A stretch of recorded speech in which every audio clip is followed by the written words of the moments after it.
Monsieur le Président de l'Ordre des avocats au Conseil d'État à la Cour de cassation, Monsieur le Premier Président, Monsieur le Procureur général, Mesdames et Messieurs les Présidents et hauts magistrats, chers collègues, chers maîtres, chers amis, lourde tâche que le rapport de synthèse. Pourquoi d'abord un rapport de synthèse? Cette idée me parcourait pendant que j'écoutais ces brillantes interventions. Exercice si typiquement français. Et je me prenais à rêver que le vent qui souffle si fort d'outre-Atlantique et qui nous apporte la justice prédictive emporta avec lui le principe du rapport de synthèse. Mais tel n'est pas le cas actuellement et je dois me livrer à cet exercice. Le rapport de synthèse, quel est-il? Qu'attend-on du rapporteur de synthèse? Le rapport de synthèse condamné à la répétition, au surplace, on a parlé tout à l'heure d'En Marche. Qu'attend-on quand tout a été dit et très bien dit sur ce thème qui nous réunit? L'exercice est difficile. À quoi s'ajoute, hic et nunc, la difficulté particulière de présenter un rapport de synthèse pratiquement, et je reprends l'expression, en marche, au pas accéléré d'une disruption, je vais continuer à parler moderne, dont on ne discerne pas encore nettement les contours, car telle s'annonce la justice prédictive. C'est le choix de l'Ordre des avocats au Conseil d'État à la Cour de cassation, qui a sans doute voulu doublement se rajeunir. Se rajeunir d'abord en nous conviant à son bicentenaire, alors que, dans mon innocence, et peut-être aussi par ma formation historique, je le croyais né sous Saint-Louis, et vieux déjà de près de 6 siècles, lorsqu'un roi, récemment rétabli en 1815, s'est borné à regrouper en un ordre unique l'ordre des avocats au Conseil du roi et celui des avocats à la Cour de cassation et en fixer le nombre, ce qui vient d'être modifié récemment. Se rajeunir surtout en choisissant un sujet qui appartient largement à l'avenir, nous l'avons mesuré aujourd'hui. Peut-être d'ailleurs, m'ayant entendu, jugera-t-on que l'ordre eût été mieux inspiré en confiant ses propos de synthèse à qui cet avenir appartint davantage. J'ai un peu été rassuré en apprenant tout à l'heure, à l'instant, que les algorithmes dont on parle sans discerner véritablement ce dont il s'agit, ceux qui seraient consacrés à la justice prédictive, étaient vieux de près de 45 ans. Ceci m'a rassuré et m'a donné un titre à intervenir devant vous.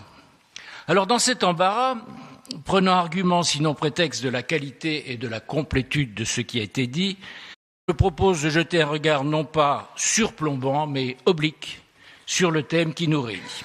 Et je le ferai un peu dans le désordre, bien convaincu qu'il serait réducteur de penser que l'introduction si riche et illustre du président Boré, les brillantes interventions des plus hauts magistrats, suivies de la présentation générale de mon collègue et ami Antoine Louvaris, et de tables rondes, bien peu rondes au demeurant, servies par de savants participants, puissent être ramenées au strict carcan d'une leçon en 2 parties et 2 sous-parties.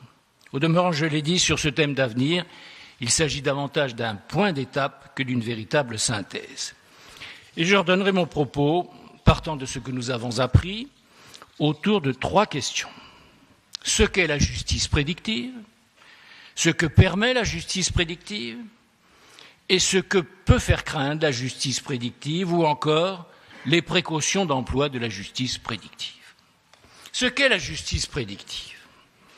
Il m'apparaît ici, scrutant l'objet même de ces entretiens et le déroulé de nos travaux, comme une forme de glissement sémantique, l'expression est utilisée, demeurant très significatif et qui mérite d'être relevé. Écoutons le propos d'Alain à propos de l'éducation, mais cela vaut également pour la justice prédictive. Tous les moyens de l'esprit sont enfermés dans le langage. Qui n'a point réfléchi sur le langage n'a point réfléchi du tout. Et j'ai cru comprendre tout à l'heure que M. Molinier, Maître Molinier, savait de quoi l'on parlait lorsque l'on disait ceci. Sans doute est-ce que la matière est souvent marquée par une forme de dilection pour les néologismes ou les anglicismes approximatifs qui jouent comme une sorte de dispense de donner leur sens exact aux mots et aux formules continuellement employés.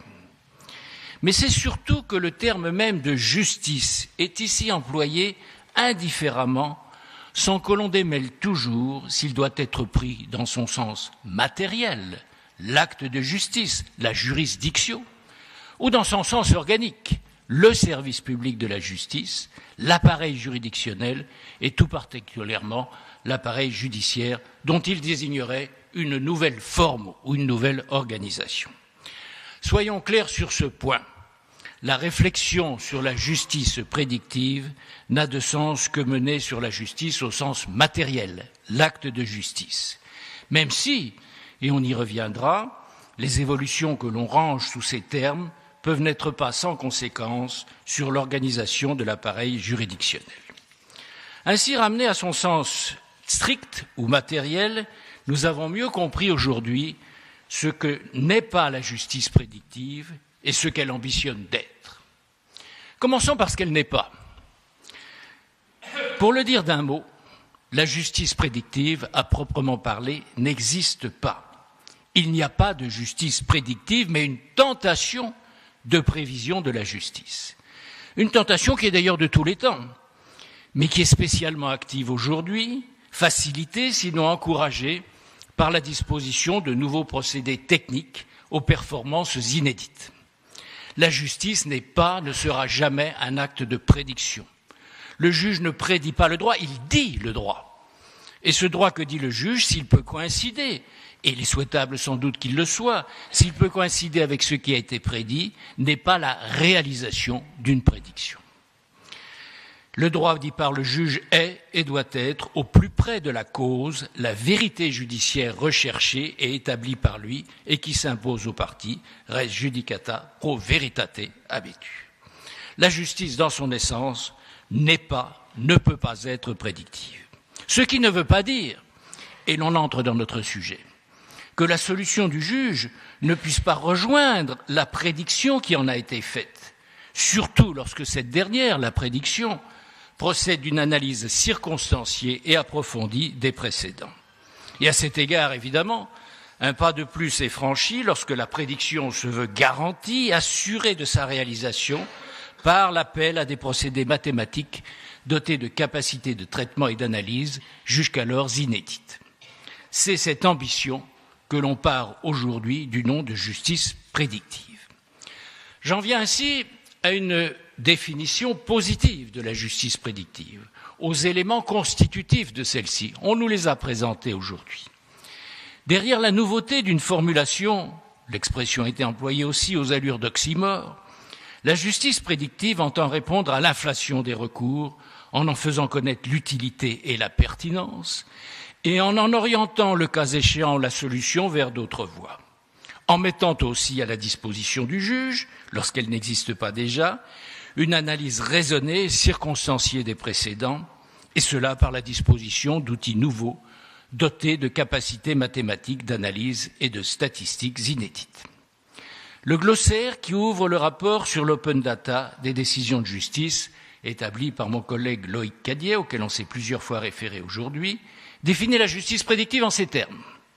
La justice prédictive est un ensemble d'instruments développés grâce à l'analyse d'une grande masse de données de justice qui proposent, notamment à partir d'un calcul de probabilité, de prévoir autant qu'il est possible l'issue d'un litige. Et le premier président Guy Canivet s'exprimait dans les mêmes termes, ainsi que M. Garapon dans ses écrits sur la justice prédictive. On voit le lien immédiat de la justice prédictive avec l'open data des décisions de justice, consistant à assurer la libre accessibilité et la libre utilisation des données numériques relatives aux décisions de justice. À cet égard, l'open data, les choses sont bien avancées. Depuis plus de 10 ans, le développement des outils informatiques a conduit les juridictions administratives et judiciaires à se doter progressivement de bases de décision, d'abord pour leur usage interne, puis à partir de 2001, dans un mouvement plus global d'ouverture au public, accompagné par la CNIL, gardienne de la protection des données personnelles. Et Légifrance en est un bel exemple aujourd'hui, on l'a dit également. Et récemment, la loi pour une république numérique, ses articles 20 et 21, prévoient une mise à disposition gratuite des décisions de justice avec pour seule limite le respect de la vie priver des personnes concernées. Qui sont ces personnes concernées? Les justiciables, les intervenants, les juges, les auxiliaires de justice, et pour les décisions rendues par les juridictions de l'ordre judiciaire, sans préjudice des règles particulières régissant l'accès aux décisions de justice et à leur publicité. Ce sont les articles 20 et 21 de la loi, et des décrets en Conseil d'État viennent mettre en œuvre ces principes. Enfin, il est désormais acquis, on l'a rappelé aussi cet après-midi, que pour la mise en œuvre de l'open data des décisions de justice, les dispositifs de collecte automatisée des décisions de l'ordre de juridictions respectives, préalablement anonymisées, seront confiés aux juridictions suprêmes de chacun de ces ordres. Cette anonymisation, on l'a encore rappelé tout à l'heure de la part du président Guillaumard notamment, ne va pas sans un certain nombre de problèmes, et il semble que les doctrines du Conseil d'État et de la Cour de cassation sur son étendue, cette obligation d'anonymisation, et sur sa portée, demeurent actuellement partiellement divergentes. Ces données librement disponibles par l'open data, consacrées par la loi, et aussi exhaustives que possible, peuvent alors faire l'objet d'un traitement automatisé par ces fameux algorithmes.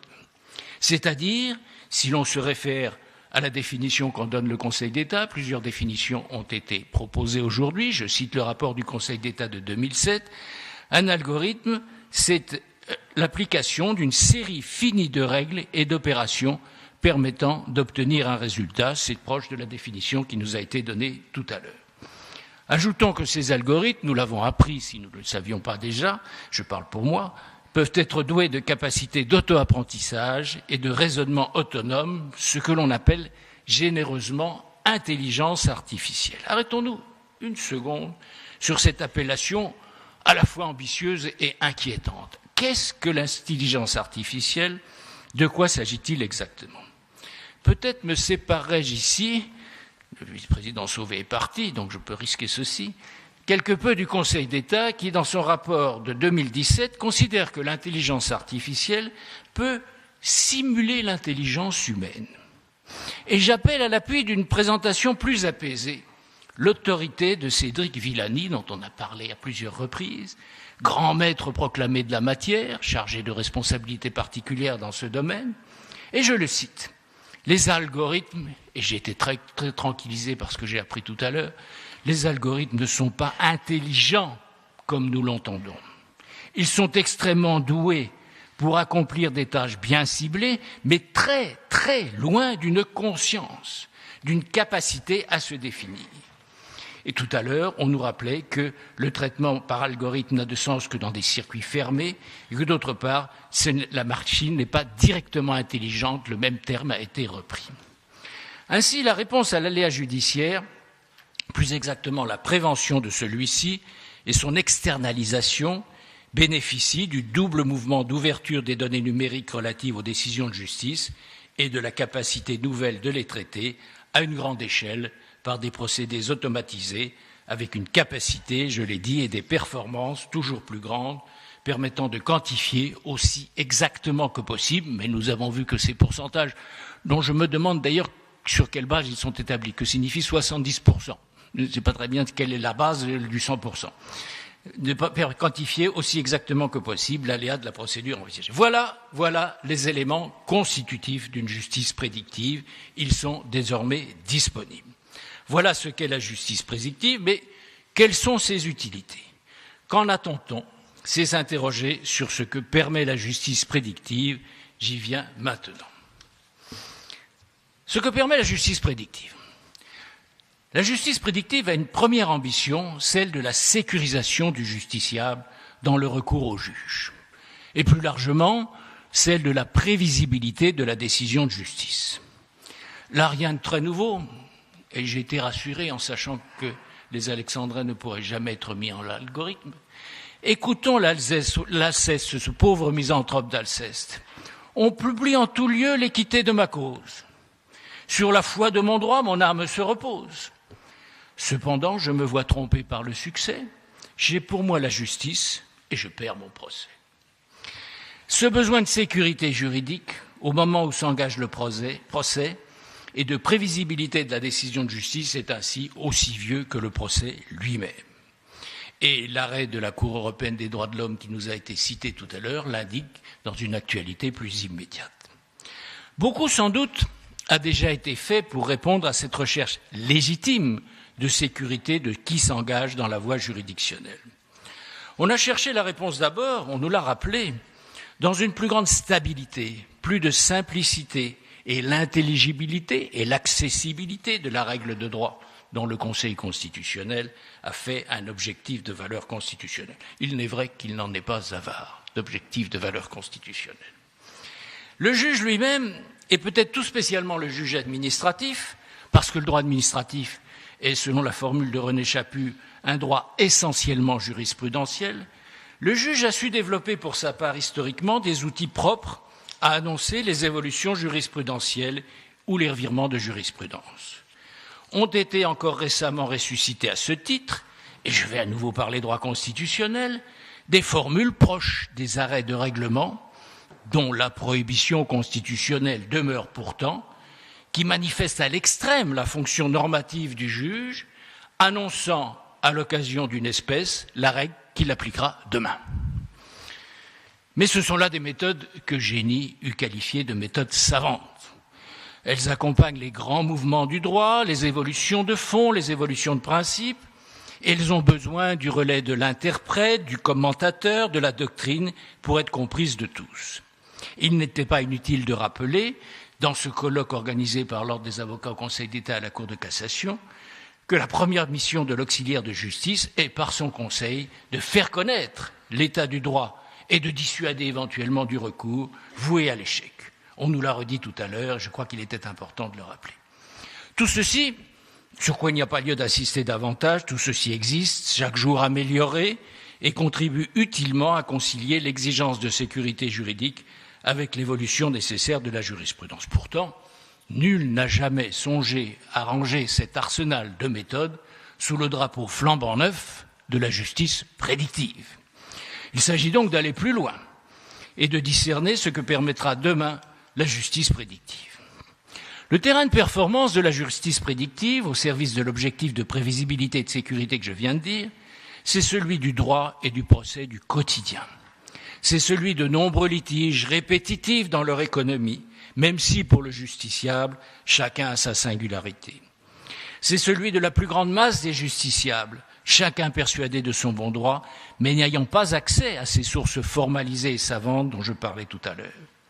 C'est celui qui fait que les tribunaux sont surchargés de trop nombreux procès, dont certains vouent à l'échec ou avec des chances réduites de succès, et que l'on voudrait pouvoir utilement orienter vers des procédés parallèles de médiation plus légers, moins coûteux, faisant davantage de place à l'équité, pense-t-on, et dès lors davantage intelligibles pour les intéressés.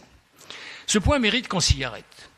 Une des fonctions affichées de la justice prédictive est présentée comme propre à faciliter le travail du juge, mieux informé de l'état du droit et de façon plus sûre, j'y reviendrai, mais aussi, et peut-être d'abord, la fonction de permettre de soulager le prétoire du juge en réorientant les litiges vers d'autres modes de règlement, dès lors qu'il aura été représenté, données chiffrées à l'appui, que le recours contentieux présente des inconvénients supérieurs à l'avantage que l'on en peut escompter.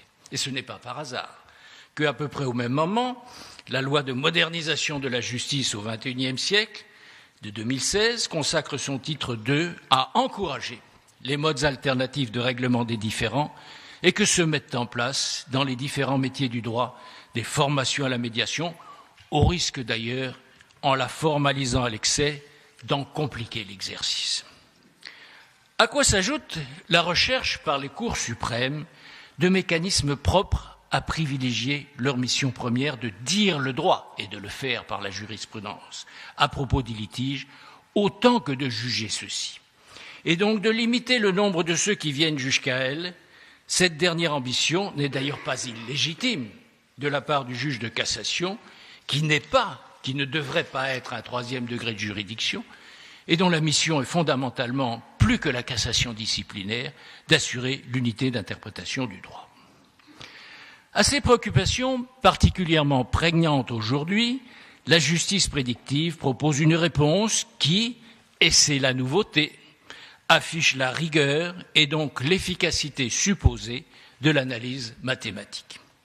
Mais il ne faudrait pas demander à la justice prédictive plus que ce qu'elle est, et j'en viens à ce qu'elle ne permet pas. La justice prédictive est et ne peut être qu'une aide à la justice, sinon au-delà, elle quitte le domaine de la juridiction.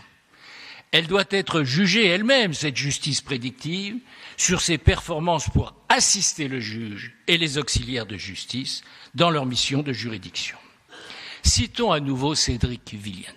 Je suis frappé de voir que les juristes sont majoritairement plus enthousiastes pour la justice prédictive, mais que les scientifiques, et notamment Cédric Villani, prêchent la prudence et insistent sur les limites de ces procédés, non pas d'une façon générale pour leur utilisation dans le domaine juridique, mais en tant qu'instrument de la justice prédictive. Voilà ce qu'il dit. Il nous a déjà dit que les algorithmes ne sont pas intelligents comme nous l'entendons. Mais la question, dit-il, n'est pas la compétition entre deux intelligences, mais au contraire leur association. La question est, dit-il, de régler celle-ci, comment l'intelligence humaine pourra utiliser l'intelligence de synthèse pour se faciliter la tâche, pour sous-traiter les travaux mécanisables, pour nous permettre de nous concentrer sur ce que l'on aime faire le plus, réfléchir, penser à l'avenir, interagir avec d'autres humains, et de conclure, développons l'intelligence artificielle pour que l'homme soit le plus humain possible. J'ai envie de transposer. Développons la justice prédictive pour que le juge soit le plus possible un juge, pour faciliter l'office du juge. Et c'est à cette condition et selon cette mesure seulement que la justice prédictive a sa place. On doit donc, de mon point de vue, et ce que j'ai entendu cet après-midi ne me met pas en rupture avec ce que j'ai écrit ici, on doit donc renoncer à la tentation parfois agitée qui voudrait considérer que demain, la prédiction soit tellement assurée qu'elle dispense de la diction par le juge, qu'elle dispense de la juridiction. Une justice prédictive qui efface la justice, qui la rend inutile ou la réduit à la simple émission d'une solution mécaniquement acquise. Elle peut certes se substituer à la justice, mais c'est que cette matière ne relève plus du juge, mais de la simple administration. Ce n'est pas que la justice fût elle-même, ce n'est plus la justice prédictive, mais une décision administrative présentant cette particularité d'être générée par des algorithmes immédiatement applicables. Méthode dont d'ailleurs, on nous l'a rappelé tout à l'heure, l'utilisation a été progressivement acceptée par le législateur, mais dans le domaine des décisions administratives individuelles. Dans le domaine des décisions administratives individuelles, en 2013, on l'a admis pour certaines décisions en matière de transactions bancaires. En 2015, on l'a admis pour certaines décisions en matière de décisions individuelles concernant le renseignement, des décisions qui sont prises plus ou moins automatiquement, mais qui ne peuvent être révélées que sous certaines conditions. Et par la loi de 7 octobre 2016 pour une république numérique, on en a généralisé la forme. Mais il s'agit, et on nous a cité les textes tout à l'heure, non pas de l'ordre de la juridiction. Nous sommes dans le domaine de l'administration. Ce qui n'interdit évidemment pas, mais c'est une autre question, de soustraire certaines matières actuellement de juridiction pour en faire des matières d'administration. Mais alors, la matière relèvera, on nous l'a rappelé tout à l'heure, des dispositions du Code des relations de l'administration avec le public, les articles L311-3-1, qui s'appliquent à toutes les décisions administratives prises sur le fondement d'un traitement algorithmique et qui édictent un certain nombre de garanties dans la fabrication de ces décisions, dans leur émission et dans leur publicité. Il serait surprenant que l'on admisse de la part d'une décision juridictionnelle qu'elle puisse intervenir sans toutes les garanties que l'on exige d'une décision administrative. Voilà ainsi bornée et comprise, voilà ce que propose la justice prédictive, voilà ce qu'elle permet. Faut-il alors en avoir peur? Faut-il des garanties d'emploi?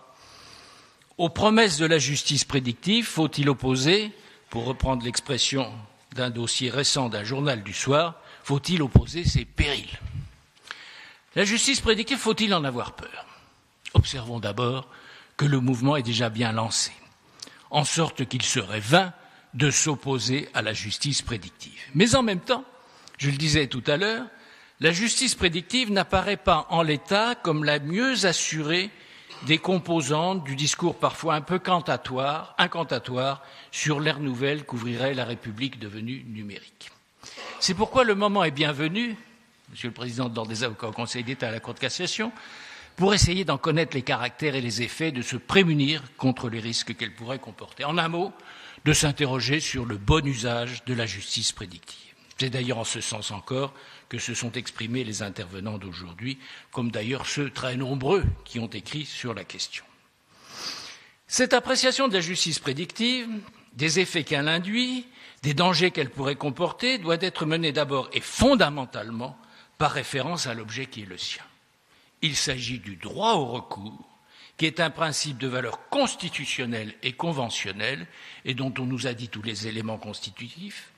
Il s'agit de l'office du juge, qui statue au nom du peuple français et qui exerce la jurisdiction et l'impérium, le pouvoir de dire de droit, et d'ordonner qu'il soit exécuté. Au juge, la justice prédictive entend fournir un état exact et statistique des précédents, et du même coup la possibilité, mais aussi la tentation, de reproduire mécaniquement la solution à l'identique.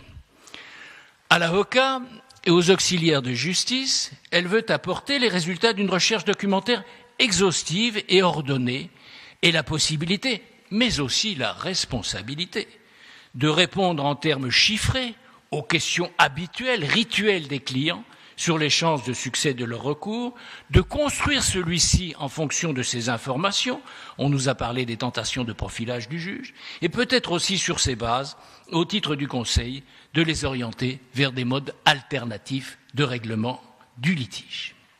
Le danger dès lors pour le juge est celui de la facilité et du choix de l'automaticité par la pure reproduction des solutions indiquées et quantifiées par le logiciel de justice prédictive, sans s'arrêter autrement aux circonstances de la cause, qui ne sont peut-être pas à ses yeux caractéristiques, mais qui, pour le justiciable, sont spécifiques.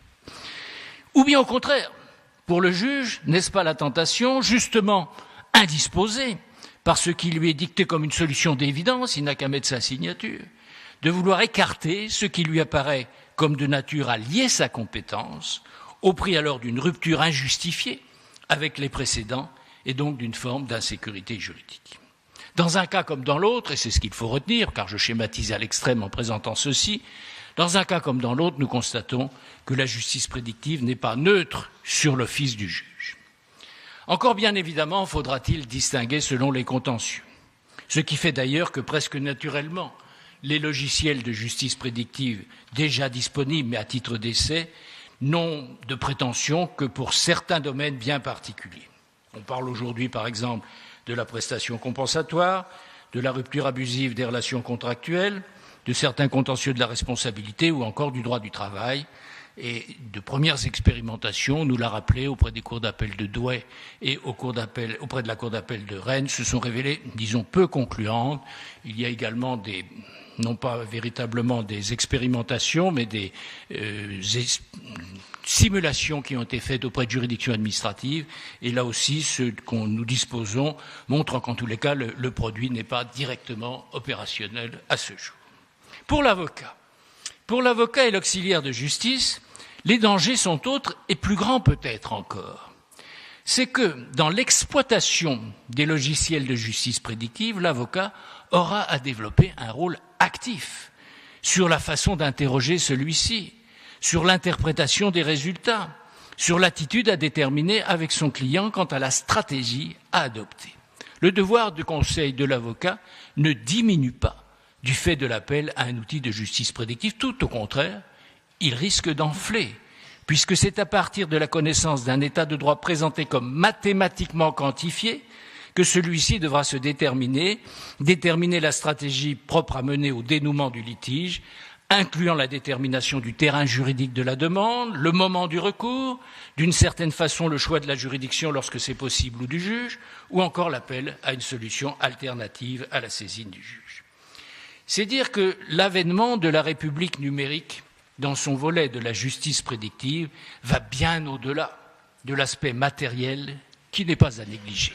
de l'équipement des juridictions et des cabinets juridiques en dispositifs d'accès à ces instruments nouveaux, ce qui est déjà un programme considérable et un lourd investissement. Elle passe prioritairement et nécessairement par l'adaptation et une nouvelle formalisation des règles de procédure civile.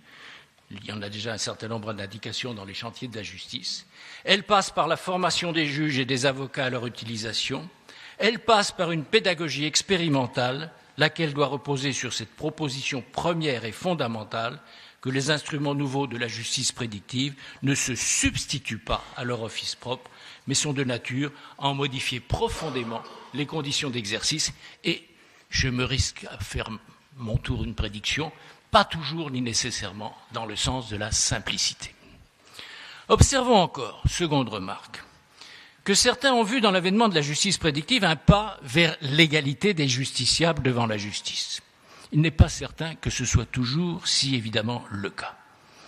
Ne doit-on pas craindre au contraire, et prévenir autant que faire se peut, une forme de renforcement de l'inégalité de fait dans l'accès à la justice entre ceux qui auront accès aux outils de cette justice prédictive et bénéficieront sur ces bases de conseils élargis à la gestion d'ensemble du dossier et le tout venant des justiciables qui, privés de cette médiation, se verront imposer mécaniquement une solution répétée de celle du plus grand nombre. Une justice éclairée et maîtrisée par ceux qui ont les moyens d'accéder aux outils de prédiction de la justice, et d'abord aux moyens matériels de celle-ci. Pour les autres, une justice invisible, standardisée, mécanisée et subie. À l'extrême, et c'est là que la justice prédictive au sens matériel rejoint la justice au sens organique, je rappelle cette distinction que je faisais en commençant. À l'extrême, que penser de la proposition qui a pu être faite par certains d'intégrer dans le service public de la justice ce que l'on désigne déjà comme un juge virtuel réglant des différends en ligne selon une procédure contentieuse entièrement dématérialisée. Et cela, au moment même, nous parlons d'égalité devant la justice, où l'on annonce la création d'une chambre internationale dotée de moyens importants, ouverte à une procédure inspirée du droit anglais, pour connaître des litiges financiers et d'affaires dont on pense, je souhaite que ce soit une prévision exacte, que le Brexit les ramènera à Paris. De l'égalité devant la justice à une justice à deux vitesses. Plus proche de nous, il ne faudrait pas non plus que l'accès à la justice prédictive opère un tri entre les cabinets de conseil. Seuls les cabinets d'une certaine importance étant en mesure de se doter des logiciels appropriés et d'en maîtriser l'usage. D'ores et déjà, outre-Atlantique, la disposition d'outils de cette nature est requise pour la certification de certains cabinets. C'est déjà placer le débat et l'interrogation des conditions d'emploi de la justice prédictive sur le terrain économique. S'ouvre ici, et ce sera ma troisième remarque, s'ouvre aujourd'hui, l'expression a été employée, un véritable marché de la justice prédictive. Et l'on doit être conscient de la valeur économique ainsi mise sur ce marché. Le terme a été utilisé par vous-même, Monsieur le Premier Président, dans vos propos. Vous avez parlé d'un marché qui devait être régulé. Dans un rapport conjoint du Conseil national du numérique et de France Stratégie, on lit ainsi que les données librement accessibles et en masse représentent l'essentiel de la valeur en matière de développement de l'intelligence artificielle et de la création de nouveaux services numériques. Elles permettent l'apprentissage et le développement des algorithmes. Elles sont au cœur de la création de nouvelles activités. La justice prédictive, à mesure qu'elle se dote d'une capacité de performance sans précédent, a ou aura une valeur et donc un coût. Elle est une activité d'entreprise, celle des acteurs du marché du droit, qui, comme tout opérateur de marché, recherchent le développement de nouveaux services et la rentabilité de leurs produits. Ce sont ces legal tech dont on nous a parlé, ces start-up du domaine juridique, nombreuses, 140 en France, 843, et on nous a dit que le recensement était déjà dépassé dans l'ensemble du monde, ces legal tech qui ont pour objet l'exploitation par les algorithmes dont elles se dotent des données juridiques désormais disponibles en masse. Pour être tout à fait à la page dans leur présentation, ajoutons qu'elles se présentent comme un facteur de disruption, terme que la langue française réservait jusque-là à l'ouverture brusque d'un circuit électrique ou encore à un claquage musculaire, parce que signifiant la mise en œuvre d'une innovation en rupture avec l'existant. Ces legal texts ont pour principaux clients potentiels les juges, les avocats, les auxiliaires de justice, les assureurs, et notamment les assureurs de protection juridique, on nous l'a dit à plusieurs reprises, avec les conséquences que cela peut comporter sur les polices d'assurance, les directeurs juridiques des grandes entreprises. Si les produits qu'elles proposent sont encore largement en devenir, je crois que nous en sommes encore plus convaincus aujourd'hui, et de performances limitées au moins dans le domaine de la justice prédictive, la question de la fiabilité de ceux-ci se posera de plus en plus au fur et à mesure précisément de leur développement. Car s'agissant d'un outil aux performances inédites, disponible sur un marché concurrentiel et à ce jour fort peu régulé, sa qualité et sa fiabilité doivent être assurées eu égard aux utilités qu'il sert. On peut alors se demander, et j'en viens à ma dernière remarque, on peut se demander s'il ne faudra pas mettre en place des mécanismes de contrôle, de régulation des systèmes d'analyse des données juridiques de masse par l'intelligence artificielle et de vérification de la neutralité des traitements opérés par les algorithmes. La question de la qualité des algorithmes et du contrôle de la qualité des algorithmes a été posée par plusieurs intervenants.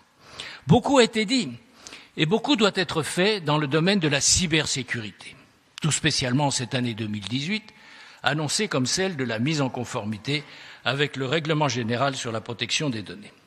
Cela a encore été évoqué dans un colloque récent. Mais l'objectif de sécurité ici est double. Il y a celui dont on s'occupe activement. Il y a celui dont on parle peut-être moins et qui pourtant est d'une réelle importance pour la justice prédictive. Je m'explique. Beaucoup a été fait ou devra être fait pour la protection des données, notamment des données personnelles, lorsqu'elles sont recueillies, exploitées, traitées par des systèmes numériques. Cela n'est pas d'aujourd'hui et un dispositif juridique conséquent est disponible, même s'il doit être en permanence adapté à l'évolution des techniques. Autre chose est le contrôle de la qualité, de la fiabilité, de la robustesse, pour parler comme les économistes, des traitements numériques eux-mêmes et de la façon dont ils sont construits. Pour se limiter à une remarque faite aujourd'hui, faut-il assortir d'un coefficient et lequel chaque décision recensée selon la juridiction dont elle émane et la formation qui a siégé. Ces algorithmes, comme le dit très bien M. Duclercq dans un article, je vais faire de la réclame pour la revue de droit public, un excellent article de la revue de droit public de M. Duclercq, on s'est un peu trompé de cible. Si l'on peut contrôler le produit des algorithmes et sanctionner une éventuelle atteinte à la protection des données personnelles, qui contrôle les algorithmes? Qui, autrement dit, contrôle la machine? Qui contrôle sa capacité à livrer exactement ce qu'elle prétend révéler? Je le cite, l'ineffectivité de contrôle des algorithmes, l'accessibilité et l'intelligibilité de l'information ne garantissent pas son entendement. L'entendement de sa capacité est ainsi posée la question de la neutralité et de l'exactitude des traitements eux-mêmes. Elle n'a guère reçu de réponse. Peut-être parce que, et l'on en revient au fantasme du numérique, on vit sur l'idée que la machine ne peut pas se tromper, ou encore qu'elle se corrige et elle s'éduque elle-même, ou bien aussi plus simplement parce que l'on voit mal qui pourrait être ce contrôleur. Et à plusieurs reprises, dans les débats de cet après-midi, est revenue au titre de cette régulation qui sera nécessaire, l'idée peut-être d'une autorité administrative indépendante, mais on voit cette mécanique considérable qui délivrera des agréments à certaines... Bon. Tout ceci avec le contentieux correspondant, le contentieux des agréments, le contentieux du décret qui est... Donc, simplicité, je posais la question tout à l'heure. Bon. En tous les cas est posée la question de la neutralité et de l'exactitude des traitements eux-mêmes, et elle n'est pas réglée par le traitement actuel des algorithmes qui ne s'intéresse qu'aux résultats des algorithmes, et ce qui est en amont et ce qui est en aval, c'est-à-dire la façon dont ils respectent les données personnelles lorsqu'ils sont mis dans la machine et surtout lorsqu'ils restituent le résultat. Il pourra y avoir atteinte à la protection des données personnelles. Concluons, il n'en est plus que temps, et concluons par un propos qu'à ce stade de notre journée, on ne pourra juger qu'optimiste. Dans 20 ans, dans 10 ans peut-être, mais je pense que c'est peut-être moins probable après avoir entendu tous nos intervenants, pour un prochain colloque de l'Ordre des avocats au Conseil, plus de rapport de synthèse, plus même de communication. Tout cela a été programmé, traité par des algorithmes, y compris la discussion. Et tout ceci se dispenseront de la présence et de la parole de nos virtuels successeurs. Restera le cocktail de clôture. Et après m'avoir trop longtemps écouté, vous jugerez peut-être que l'essentiel a été préservé.